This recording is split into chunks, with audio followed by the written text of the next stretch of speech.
नमस्कार दोस्तों, welcome to our channel important topic. मेरा नाम है पारुल सिंह और दोस्तों हमने ये एक नया चैनल बनाया है जिसमें हम आपको बहुत ही कम समय में पैट 2022 की तैयारी कराएंगे। ज़्यादातर बच्चे दोस्तों सभी जानते हैं कि जो वनडे एग्ज़ाम की तैयारी करते हैं वो ज़्यादातर बच्चे जो जुड़े हुए होते हैं रूरल बैकग्राउंड से जुड़े हुए होते हैं और उन लोगों को बहुत ही कम समय में और बहुत ही कम फैसिलिटी के साथ अपनी प्रिपरेशन करनी होती है। और जबकि जो अर्बन एरियाज़ के कैंडिडेट्स होते हैं उनको काफ़ी अच्छी फैसिलिटीज़, अच्छे कॉलेज स्कूलिंग होती है उनकी। तो इसलिए वो मैं भी एक्चुअली रूरल बैकग्राउंड से ही बिलोंग करती हूँ, तो मुझे भी पता है किस तरीके से स्ट्रगल करना पड़ता है अपने आप को दूसरे लोगों को कॉम्पीट करने के लिए। मैंने भी दोस्तों अपना ये 21 वाला पैट का एग्ज़ाम दिया था और जिसमें मेरा स्कोर काफ़ी अच्छा रहा। उसमें मेरा 86 नंबर यानी कि 99.86 परसेंटाइल अचीव किया था मैंने। इसीलिए मैंने सोचा है कि अगर मैं भी कुछ ऐसा कंटेंट आपको प्रोवाइड कर सकूँ जिससे आपकी कुछ हेल्प हो जाए, मेरे भाई और बहनों को कुछ अच्छा कंटेंट मिल जाए, तो ये मेरे लिए बहुत ही खुशी की बात होगी। और दोस्तों अगर आपको मेरा स्कोर कार्ड देखना है तो आप मुझे कमेंट कीजिएगा, मैं आपको अपना रोल नंबर भेज दूँगी। और हम अपने चैनल पे दोस्तों एक सिलेक्टेड टॉपिक कराएंगे जिसमें कि आपको वो टॉपिक्स ज़रूर कराए जाएंगे जिनमें से एग्ज़ाम में क्वेश्चन आने तय होते हैं। क्योंकि दोस्तों इस दुनिया में इतनी किताबें हैं कि अगर हम पढ़ते पढ़ते ही पूरी ज़िंदगी बीत जाएगी। बट ज़रूरी होता है एक सिलेक्शन पाने के लिए कि हमें एक रेलिवेंट टॉपिक पढ़ने की ज़रूरत होती है जिस पे हमारा सिलेक्शन बेस्ड होता है। क्योंकि दोस्तों ये तो इतना कंपटीशन बढ़ गया है कि अगर हम इसमें सब कुछ ही पढ़ना तय करेंगे तो फिर सिलेक्शन पॉसिबल नहीं हो पाएगा, क्योंकि कंटेंट इतना ज़्यादा भरा पड़ा है। और अब एग्ज़ाम को क्रैक करने के लिए दोस्तों सबसे ज़्यादा ज़रूरी तो ये हो गया है कि हमें क्या नहीं पढ़ना है, इंस्टेड ऑफ दैट कि हमें क्या पढ़ना है।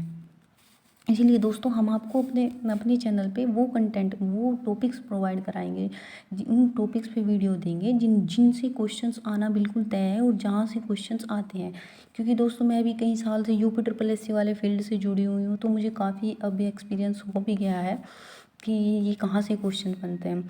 और दूसरी बात दोस्तों, अब जैसे मार्केट में जो भी अब बुक्स अवेलेबल हैं, जो पैट 2022 के लिए बुक्स आई हुई है, जैसे कि ये घटना चक्र वाली हो गई और ये यूथ कंपटीशन वाली हो गई और टेस्ट सीरीज हो गई जो टो वाली, तो हम आपको इन सब की PDF अपने टेलीग्राम चैनल पे अवेलेबल कराएंगे, वो भी बिल्कुल फ्री।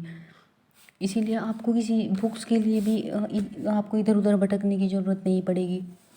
और जो टॉपिक जिस टॉपिक के लिए इंटरप्रेट करना पड़ेगा, एक्सप्लेन करना पड़ेगा, उसके लिए हम आपके लिए एक वीडियो बनाएंगे जिससे उस टॉपिक को हम अच्छे से एक्सप्लेन करेंगे, जिससे आप उसे अच्छे से समझ सकें। इसीलिए दोस्तों हम आपको, अगर आप चाहेंगे तो दोस्तों हम इसे पैट के लिए एक डेस्क्रिप्टिव सिलेबस के लिए आपके लिए एक वीडियो बना सकते हैं। अगर आपको ज़रूरत होगी तो हमें कमेंट में बताइएगा। और अदरवाइज हम आपकी सीरीज वाइज ही आपकी तैयारी कराएंगे। और अब आप ये सोचेंगे कि इतने कम से समय में आप सारे के सारे टॉपिक कैसे करा दोगी, तो उसके लिए एक मैं हूँ और एक सर भी आपको पढ़ाएंगे, जिससे कि हम दोनों एक दिन में 2 वीडियोज़ डालेंगे, जिससे आपका सिलेबस जल्दी से कवर हो जाए और आप उससे अपना आउटपुट बहुत अच्छा ले सकें। इसलिए दोस्तों आप भी हमें सपोर्ट करिएगा, हमारे चैनल को सपोर्ट करिएगा। और यही बात थी, माफ़ कीजिएगा मैंने आपका समय बहुत लिया है आज, पर शायद एक दूसरे के लिए इंटरेक्ट होना भी बहुत ज़रूरी होता है, तभी हम बात आपको अब आप हमसे समझ पाएंगे, हम आपको समझ पाएंगे। तो आइए दोस्तों अब हम अपना टॉपिक शुरू करते हैं। ये हमारा वीडियो है। आज हम आपको पढ़ाएंगे ये जो पैट की एक जनरल अवेयरनेस का सेक्शन है, उसमें जो आता है नेबर कंट्री, मतलब पड़ोसी देश।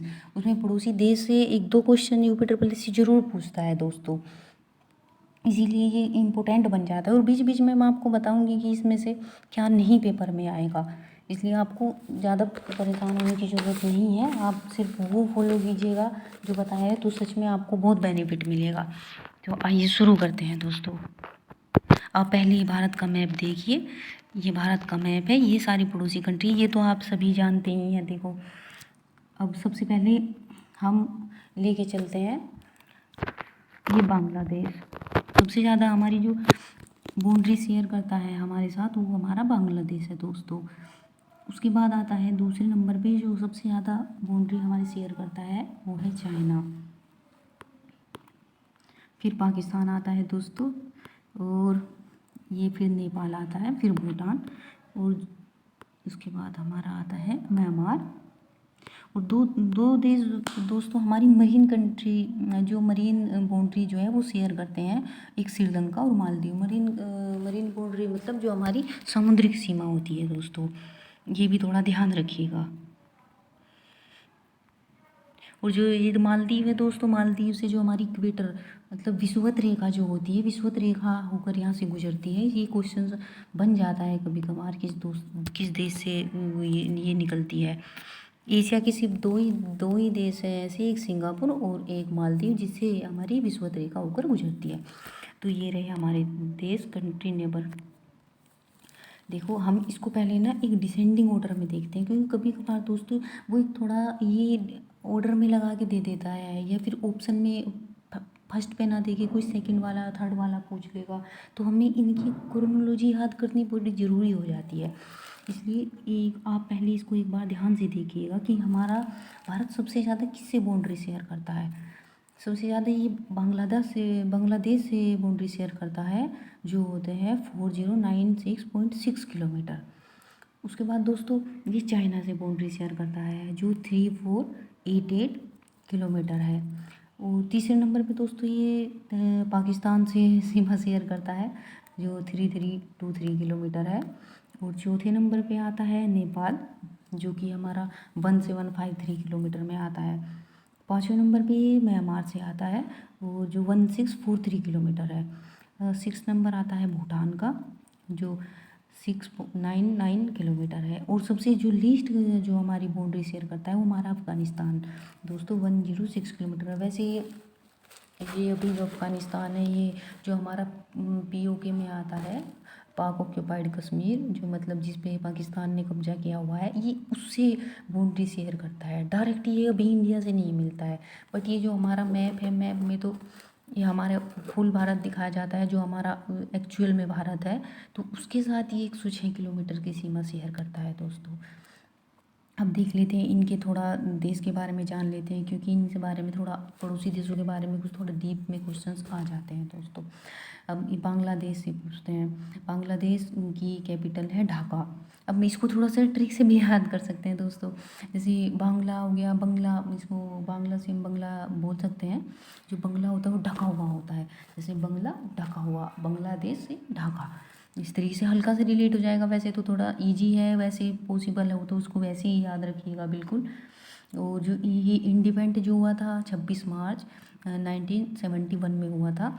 जो हमारे देश की जो इंदिरा गांधी प्रधानमंत्री जी थी, उन्होंने बहुत उनकी ये बदौलत हम कह सकते हैं कि ये एक नया बांग्लादेश बन पाया था, क्योंकि पहले तो ये पाकिस्तान का हिस्सा था, जो ये पूर्वी पाकिस्तान कहलाता था ये। तो उसके बाद शेख मुजीबुर रहमान एक नेताजी आए, उनके साथ इंदिरा गांधी जी ने मिलकर इसको आज़ाद कराया था।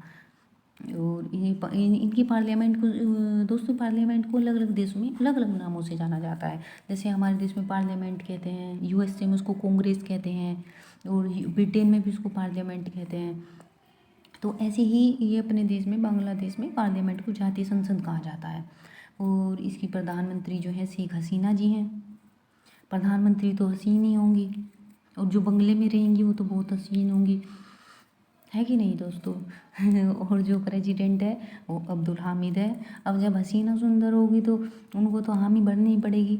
इसको थोड़ा सा इस तरीके से रिलेट करके आप ट्रिक बना सकते हैं। वैसे आप ट्रिक अपनी अकॉर्डिंग जो भी आपको सही लगे, थोड़ा अपना माइंड सेट करके कुछ भी बना सकते हैं, बस थोड़ा याद होना चाहिए। और इनकी ऑफिशियल लैंग्वेज बंगाली है। अब ये बंगाल के पास में है, क्योंकि ये पहले एक बंगाल ही हुआ करता था। ये भी पूरा जो क्षेत्र आज बंगाल का है, और जो इधर असम हो गया है, नॉर्थ ईस्ट जितनी भी कंट्रियां हैं, और बांग्लादेश है, इसको पहले कभी बंगाल ही कहा करते थे। तो इसमें पूरे में बंगाली भाषा बोली जाती थी। तो इसीलिए बांग्लादेश जब आज़ाद हो गया तो भाषाई लोग तो वहीं पे ही रह गए हैं, तो उनकी भाषा तो फिर बंगाली ही हो गई इसलिए। और national flower white lily, national fruit jackfruit, animal हो गया रॉयल बंगाल टाइगर। वैसे दोस्तों ये नेशनल फ्लावर फ्रूट एनिमल ये बिल्कुल भी क्वेश्चन में नहीं पूछा जाएगा, इसको आप याद नहीं करिएगा, ये तो आपके लिए बस ऐसे ही है अगर आप थोड़ा एडिशनल नॉलेज चाहते हैं तो। बॉर्डर शेयर करने वाले स्टेट, मतलब जो बांग्लादेश किस किस स्टेट से, भारत के किस किस स्टेट से अपनी बाउंड्री शेयर करता है, वो है एक मिजोरम हो गया, त्रिपुरा, असम और पश्चिम बंगाल। मतलब 1 2 3 और 4 5 5 देशों से, 5 राज्यों से ये बांग्लादेश हमारी बाउंड्री शेयर करता है। और इसको जहाँ से त्रिपुरा और बांग्लादेश एक जगह दोस्तों मिलते हैं ना, तो उसको हम जीरो लाइन कहते हैं। ये क्वेश्चन पूछा गया है कि जीरो लाइन किस किस के देश में आती है, किस किस देश के बीच में विभाजित है, तो ये जीरो लाइन आती है। और इनका स्पोर्ट्स कबड्डी है, ये कभी कभार रेयर क्वेश्चन पूछा जाता है स्पोर्ट्स। और इसका अब आते हैं नंबर 2 चाइना पे। चाइना की राजधानी है बीजिंग, ये तो जानते ही हैं आप सभी लोग। और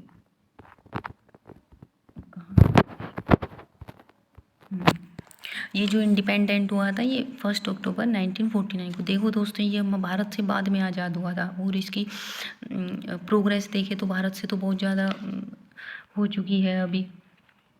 और प्रेसिडेंट है शी जिनपिंग। पार्लियामेंट को, इनकी पार्लियामेंट को दोस्तों क्या कहते हैं, नेशनल पीपल कांग्रेस। और इनकी ऑफिशियल लैंग्वेज मंदारिन है। मंदारिन दोस्तों इस दुनिया में सबसे ज़्यादा लोगों द्वारा बोली जाने वाली भाषा है, ये भी क्वेश्चन पूछा जाता है। इनकी करेंसी युआन या रेनबिनबी, रेनबिनबी इनकी ऑफिशियल करेंसी है, और जबकि युआन जो है इनकी करेंसी की एक यूनिट होती है। जिस तरीके से हमारे यहाँ रुपया है और उसको हम अलग अलग 500 600 इस तरीके से बांट लेते हैं, तो इनकी एक तरीके की यूनिट है। और इनका स्पोर्ट्स टेबल टेनिस।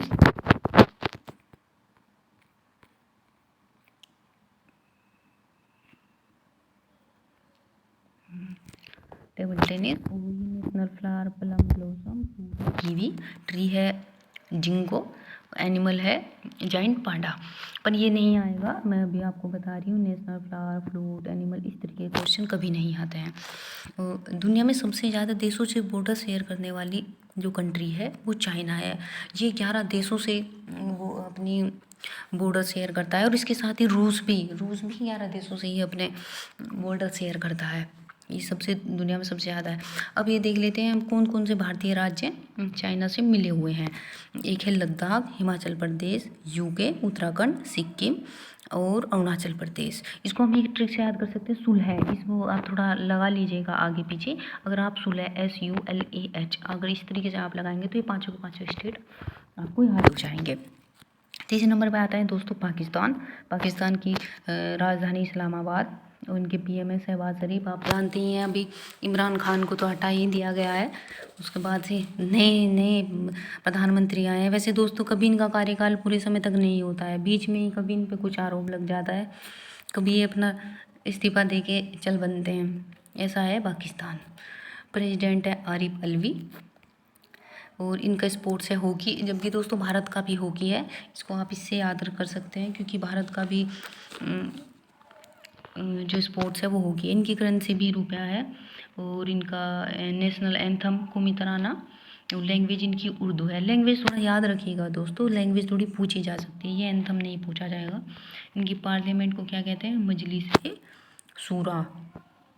अच्छा, और ये इंडिपेंडेंस जो भारत से एक दिन पहले दोस्तों, ये भारत से एक दिन पहले आज़ाद हुआ था 14 अगस्त 1947 को। और जो बॉर्डर शेयर करता है भारत के राज्यों से वो है ये जो बॉर्डर शेयर करता है, पहले तो कंट्री देख लेते हैं जिस कंट्री से बॉर्डर शेयर करता है। एक तो इंडिया हो गया, और इसके जस्ट पीछे अफगानिस्तान हो गया, और इसके थोड़ा बराबर में इसकी ईरान है। तो ये तीन देशों से अपनी कंट्री शेयर करता है, बाउंड्री शेयर करता है। और जो स्टेट हैं, स्टेट से भारतीय स्टेट कौन कौन से हैं जिससे वो बाउंड्री शेयर करता है, एक लद्दाख हो गया, जम्मू कश्मीर हो गया, पंजाब हो गया, राजस्थान हो गया, गुजरात हो गया। और जो दोस्तों जो भारत और पाकिस्तान के बीच में जो एक रेखा है जिसको हमारी सीमा निर्धारण होती है उसको रेड क्लिफ लाइन कहते हैं। और जो वो पीओके में आती है, जो जो हमारा पाक ऑक्यूपाइड कश्मीर है जिसमें पाकिस्तान ने अपना आधिपत्य जमाया हुआ है, उसको हम एलओसी कहते हैं, लाइन ऑफ कंट्रोल। जहाँ से भारत और पाकिस्तान, जहाँ पाकिस्तान ने अपना अधिकार किया हुआ है और जहाँ से भारत मिलता है, जो वो एक बाउंड्री बनी हुई है उसको कहते हैं एलओसी, जहाँ पे भारतीय सैनिक बहुत ही संख्या पे तैनात रहते हैं और बहुत वहाँ पे बहुत ठंड भी पड़ते हैं। अब दूसरी एक थोड़ी हल्की सी एक ट्रिक याद रख लेते हैं, जैसे ये हमारे डिसेंडिंग ऑर्डर में हो गए हमारे ये बॉर्डर, इनको मैं हल्की सी एक थोड़ी सी ट्रिक मैं आपको बता दूँ अगर आप याद रख पाए तो। जैसे कि BCPN 55, MA और BA भूटान से B और अफ़गानिस्तान का A लेके हम इनका एक एक सबसे पहला लेटर ले लेते हैं, जिससे हमारे डिसेंडिंग ऑर्डर में ये सारी चीज़ें याद रह जाएंगी। इसको हम रटने तो क्योंकि रटने से हम भूल जाते हैं, तो हल्का सा अगर हम ट्रिक से हमारे माइंड में रखेंगे तो वो क्लिक कर जाता है। इसलिए इसको हम थोड़ा सा इस तरीके से याद रखेंगे, BCPN 55 में और BA 55 में BA, इससे हमारी याद रह जाएगी। और अब दोस्तों आज के लिए बस इतना ही। आप बताइएगा प्लीज़ आपको ये वीडियो कैसी लगी, और अगर आपको ये हेल्पफुल रही होगी तो ये हमारे लिए बहुत ही अच्छी बात होगी। प्लीज़ हमें सपोर्ट करिएगा, हम इसके बदले में आपको बहुत अच्छा कंटेंट देंगे और एक अच्छा गाइडेंस देंगे। धन्यवाद दोस्तों।